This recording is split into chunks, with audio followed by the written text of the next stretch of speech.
sobat-sobat semua, perkenalkan nama saya Putu Pepi Pradiasa Putri dengan NIM 2211031514 dari Prodi Pendidikan Guru Sekolah Dasar. Sobat-sobat semua, hari ini kita akan membahas materi tentang kalor. Nah, di sini kita akan membahas 3 buah topik. Yang pertama yaitu pengertian kalor.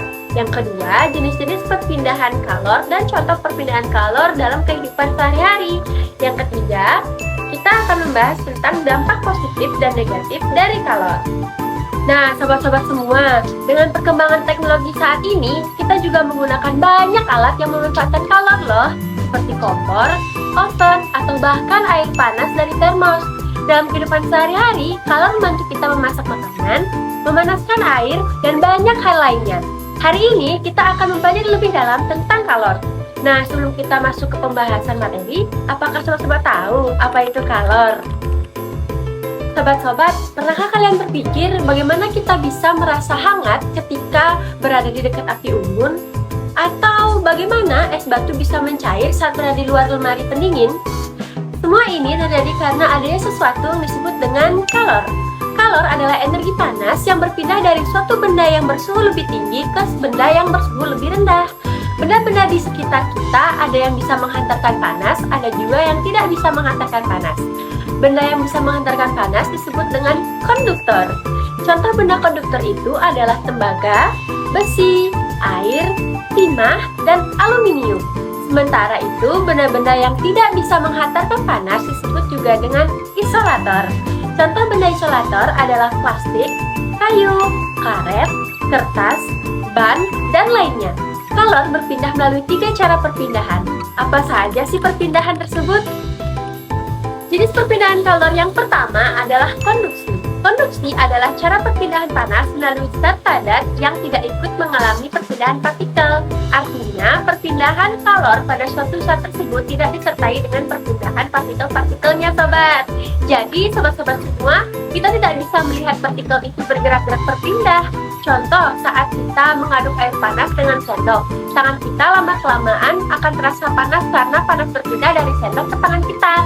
Contoh lainnya adalah saat memanaskan batang besi di atas api. Panas akan merambat dari ujung yang terpanaskan ke ujung lainnya. Yang kedua yaitu konveksi. Konveksi adalah perpindahan panas pada suatu zat yang disertai dengan perpindahan partikelnya. Konveksi bisa terjadi pada zat air ataupun gas. Contoh dari peristiwa konveksi adalah adanya gerakan air naik turun ketika dipanaskan. Coba deh kalian perhatikan saat kalian ingin memasak air untuk mie instan. Ketika sudah ada gelembung-gelembungnya, berarti menandakan air itu sudah panas. Itu merupakan contoh dari perpindahan kalor secara konveksi. Contoh lainnya adalah terjadinya angin, darat, dan angin laut. Dan yang ketiga yaitu radiasi.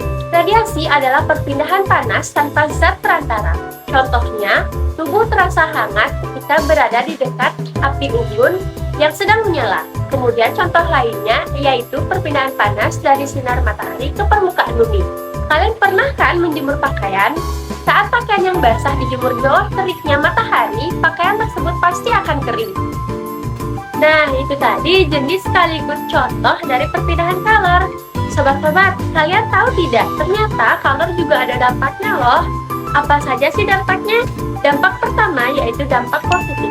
Dampak positif yang pertama yaitu kalor bisa memasak makanan. Kalor membantu mengubah bahan mentah menjadi makanan matang yang bisa dikonsumsi. Yang kedua, kalor dapat menghangatkan tubuh kita. Yang ketiga, kalor dapat dimanfaatkan untuk teknologi. Kalor dimanfaatkan dalam peralatan seperti setrika, oven, dan pemanas air untuk mempermudah pekerjaan rumah tangga. Yang keempat, kalor dapat dimanfaatkan dalam proses industri. Kalor digunakan dalam proses pengelasan, pembuatan logam. Yang kedua yaitu ada dampak negatif. Apa saja sih dampak negatif kalor? Yang pertama yaitu overheating, yang dimana kalor berlebih pada mesin atau perangkat elektronik dapat menyebabkan kerusakan. Yang kedua yaitu kebakaran. Panas yang tidak terkendali bisa memicu kebakaran yang sangat berbahaya. Yang ketiga, perubahan lingkungan. Pemanasan global terjadi karena akumulasi kalor di atmosfer akibat efek rumah kaca. Nah, bagaimana sobat-sobat semua?